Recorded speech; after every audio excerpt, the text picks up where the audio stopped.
الحمد لله رب العالمين والصلاة والسلام على سيد الأنبياء والمرسلين وعلى آله وصحبه أجمعين. Today, inshallah, we'll be covering Ayah 148 of Surah Al-An'am. Allah says, سيقول الذين أشركوا لو شاء الله ما أشركنا ولا آباؤنا ولا حرمنا من شيء. Inshallah, this ayah and the next ayah will be our subject of today's discussion. There are 3 points in these 2 ayahs. The first point is Mushrikeen's claim. The second point is Allah's response. And the third point is Allah's claim. So inshallah, we'll cover each of these 3 things. So Mushrikeen's claim, and look how Allah is presenting it. He's saying, Sayaqulu alladhina. When the word seen, when the alphabet seen is added to a verb, it gives the meaning of future tense. So Sayaqulu alladhina meaning Mushrikeen will say. Now the Quran is being revealed. Allah is not saying Mushrikeen have said or Mushrikeen are saying. He's saying Mushrikeen will say. What will they say? لَوْ شَاءَ اللَّهُ مَا أَشْرَكْنَا. If Allah had willed, we would not commit shirk. Allah has willed, therefore we committed shirk. Now, it is a miracle of the Quran, and Quran is miraculous. Every single ayah is miraculous. That today the Mushrikeen say the same thing. Oh, everything happens because of Allah's will. We are mushrik because Allah willed that we are mushrik. That's why we are mushrik. That's why we associate partners with Allah. So Allah didn't say Mushrikeen are saying or Mushrikeen have said. Allah is saying Mushrikeen will say, and they are saying now. In our time, they are saying the same argument. And Allah Azza wa Jal is responding to them. He's saying, كَذَلِكَ كَذَّبَ الَّذِينَ مِنْ قَبْلِهِمْ حَتَّى ذَاقُوا بَأْسَنَا. You're not saying something new. These people will not make any new statement. People before them have made the similar statement. People of the past, people of Nuh alayhi salatu wasalam, people of Ad, people of Thamud, people of Lut, they all made similar statements that we are mushrik because Allah wills that we are mushrik. Meaning we are majboor, we are compelled to commit this sin. The reason is that Allah is omnipotent. He has all the powers in the world. Nothing happens against His will. So if nothing happens against His will, then our shirk is also according to His will. Then why are you blaming us? We don't get any blame. Blame Allah. كَذَلِكَ كَذَّبَ الَّذِينَ مِنْ قَبْلِهِمْ حَتَّى ذَاقُوا بَأْسَنَا. قُلْ هَلْ عِنْدَكُمْ مِنْ عِلْمٍ فَتُخْرِجُوهُ لَنَا. Now Allah is responding. Allah is saying, do you have any certain knowledge so that you can bring forth? You're just speculating. إِن تَتَّبِعُونَ إِلَّا الظَّنَّ وَإِنْ أَنْتُمْ إِلَّا تَخْرُصُونَ. That you only follow assumptions and you are not but falsifying.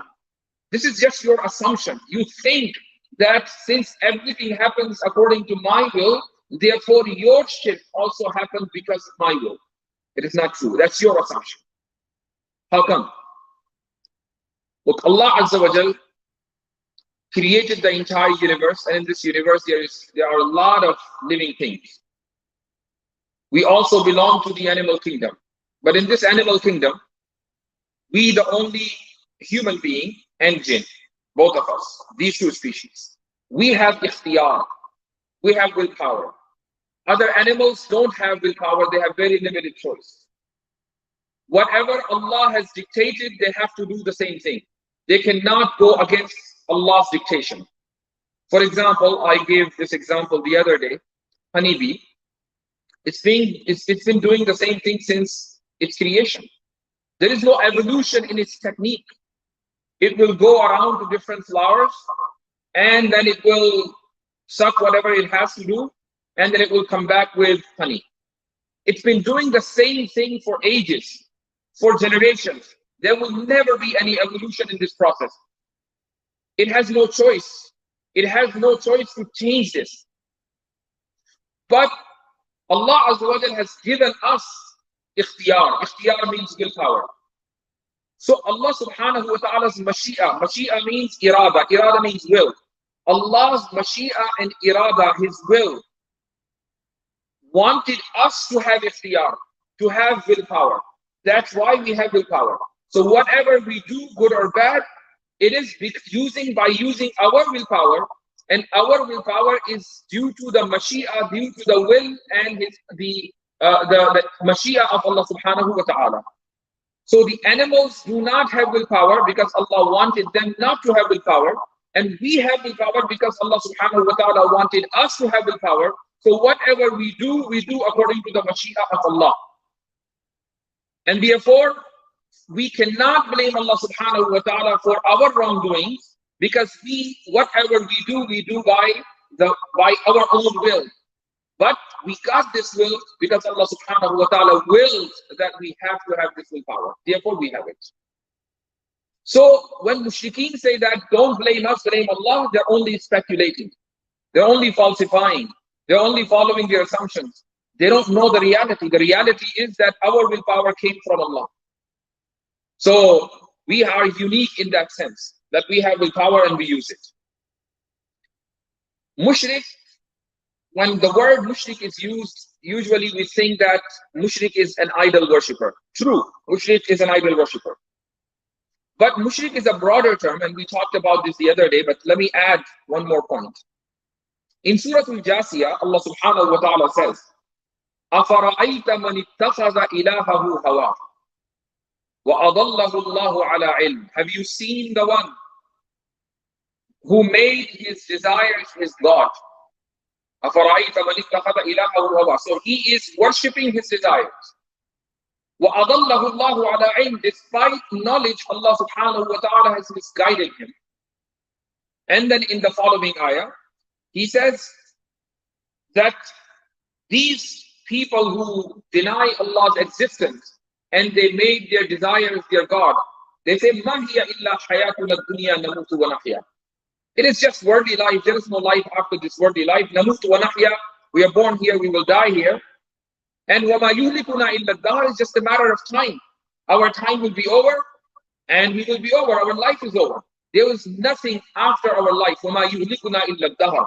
That's why people who deny the existence of God and who deny the day of judgment, they are called in Arabic ad-dahriyun, because they say وَمَا يُهْلِكُنَا إِلَّا الدَّهْرُ. It's time that takes our life. They're called ad-dahriyun. They are also known as al-malahida. In English, we call them atheists. Since atheists made their desires their God, therefore, according to the Quranic definition, they are also mushrik. Now, Allah subhanahu wa ta'ala is saying to all the mushrikeen. Now, mushrik is a broader term. Idol worshippers are mushrik. People who think that Allah has his avatars, for example, Hindus believe and Buddhists believe in this, even Christians to an extent, they're also mushrik. And people who deny the existence of God, they're also mushrik. To all of the mushrikeen, Allah is saying, إِن تَتَّبِعُونَ إِلَّا الظَّنَّ. You have no argument. The only argument you have is your speculation. And that's so true. You ask an atheist, why don't you believe in God? What's your problem? How come you don't believe in God? He says, because I don't have any daleel, any argument that convinces me, any strong argument that convinces me about the existence of God. Therefore, I don't believe in God. Okay. So, what is the standard of a convincing argument? Which argument should be convincing according to your terms, according to your condition? He says that, well, a convincing argument is the one that doesn't leave any doubt after I hear it. Remember, this is not a right standard. A father, for example, claims to his son that I'm your father. The son possibly can have a doubt about it. Possibly can have a doubt about it. Does that mean because he is doubtful about his father that the father is his father? Does that mean that the father isn't his father? No. So just because you have doubts about certain argument, it doesn't mean that the argument is weak. Then what is the standard of a convincing argument? The standard of a convincing argument is that when an argument is presented, the counter argument is stronger than that and it breaks it apart. This is a convincing argument. So if I give an argument and you give an argument on the other hand, you're not able to break it. And people are inclined towards my argument. Your argument is weaker than mine, and my argument is convincing. And if your counter argument is able to break my argument, then your argument is convincing and mine is not. So if you ask an atheist that what is your argument that God does not exist, I bet you if he dies, if he's born 1,000,000 times and dies 1,000,000 times, he will never be able to present a single argument that God does not exist. Not a single argument. He can only tell, oh, you know what, this argument on the existence of God, it's not convincing me. I still have doubts about it. That's the only thing he can say. He can say that science is the best interpretation of this universe. Yes, indeed. Indeed, science is the best interpretation of this universe. Science tells us how this universe is formed and how it's evolving. It doesn't tell us why it was created. Science doesn't respond to you the question of why. It only tells us the question of how. The Quran teaches us the question of why. Allah subhanahu wa ta'ala tells us why he created the universe. So that you people, O jinn and ins, you can worship me. It's Allah who tells us, who gives us information. Quran will not give you the information of how. Science will give you the information of how. So if you're asking science, tell me why this universe was created, science will be mute and will not be able to give you even a hint. If you ask the Quran, tell me how the entire procedure, how this universe came into existence, is not Quran's field. Quran is not the book of science, it's the book of guidance. Quran won't tell you this. Quran has given us aql, and using our aql we have invented science, and through science we know that how Allah subhanahu wa ta'ala created this universe. So yes, science is the best interpretation of the universe, but it doesn't solve the problem whether God exists or he doesn't exist.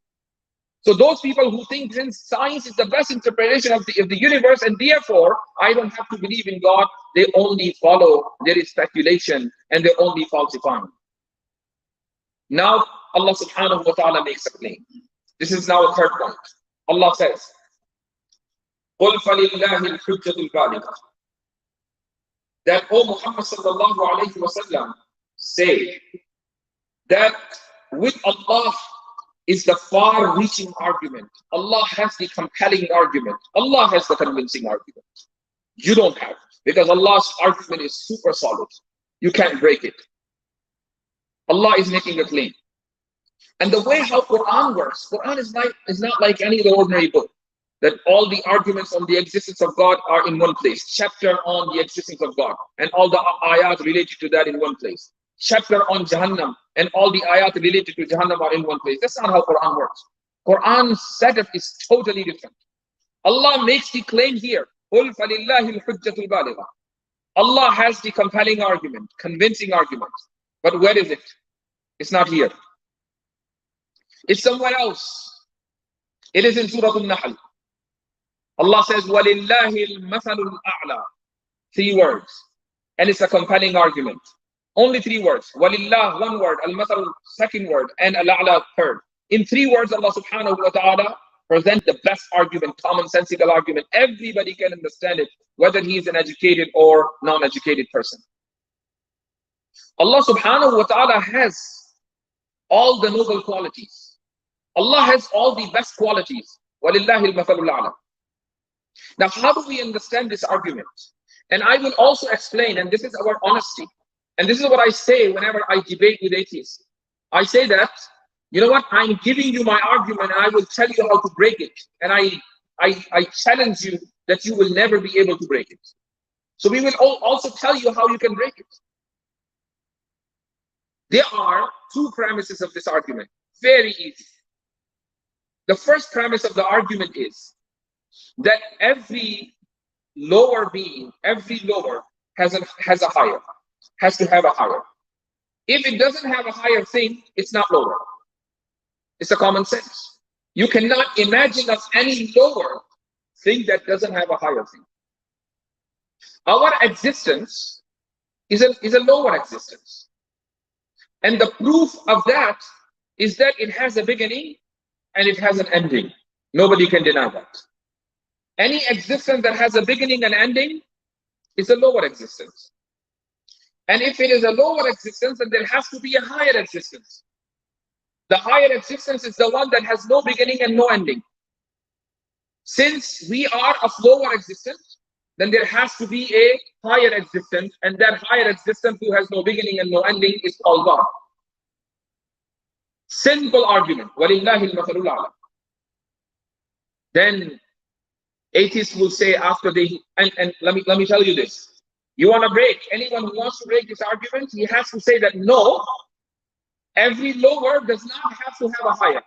You have to prove that, and you will never be able to prove it. Or you have to say that no, we people, we are of higher existence. We're not of lower existence. You cannot prove that. Either you prove the first premise, you break the first premise, or you break the second. And atheists will never be able to break any one of them. Mushrikeen cannot break any of these two premises. Then atheists say, okay, you know what? We believe that there is some existence out there who created the universe, but we disagree with the God of the Quran, who is Ghaffar and who is Rahim and who is Rahman and who interfaces in our life. We disagree with that. We disagree with that. The life is just moving on its own. Why do we need to have a God out there who's controlling our life? Again, these three words, وَلِلَّهِ الْمَثَلُ الْأَعْلَى. In 3 words, this is the miracle of the Kalamullah. 3 words solves all the problem. Allah has all the noble qualities. Allah has all the noble characteristics. What does that mean? Look, any noble characteristic that exists in us, the lower being, has to exist in the higher being in the first place. Because if that noble characteristic does not exist in the higher being, then the higher being is not the higher being. For example, we people, we have a quality of mercy. We are merciful. It's a noble quality. It's a praiseworthy quality. If we are merciful and we are of lower existence, then the higher existence must have this quality in the first place. And therefore, he is Ar-Rahman and Ar-Rahim. If he does not have this quality, then he will not be the higher being. He will be lower than us. And we assumed him to be the higher being. We have the quality of forgiveness. We forgive people. Therefore, the higher existence has to be Ghaffar. He has to have this quality in the first place.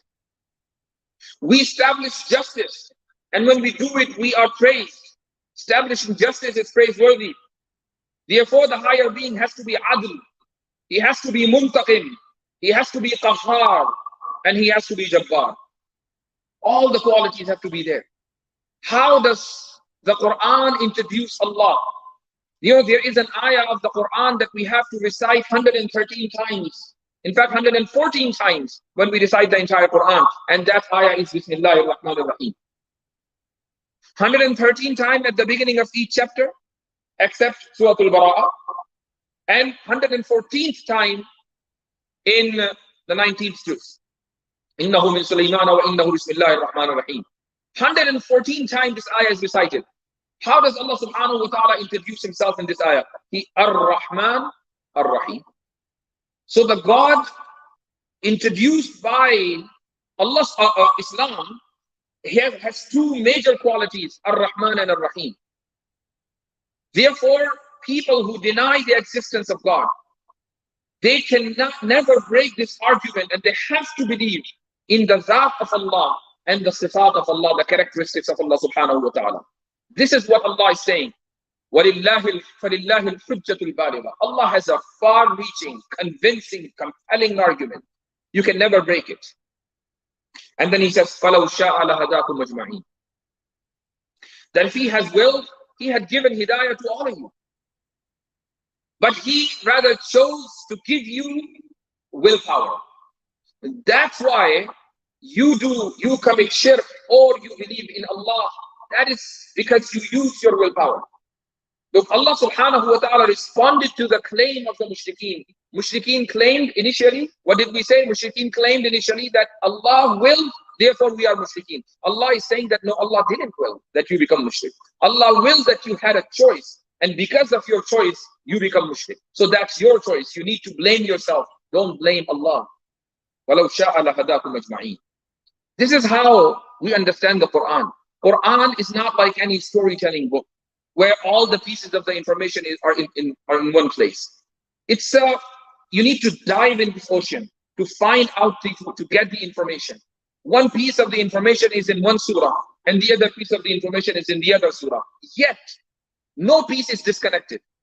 You know, here he's saying, فَلِلَّهِ حُجَّةُ الْبَالِغَةِ, and that al-Hujjat al-Baligha is mentioned in Surah Al-Nahl.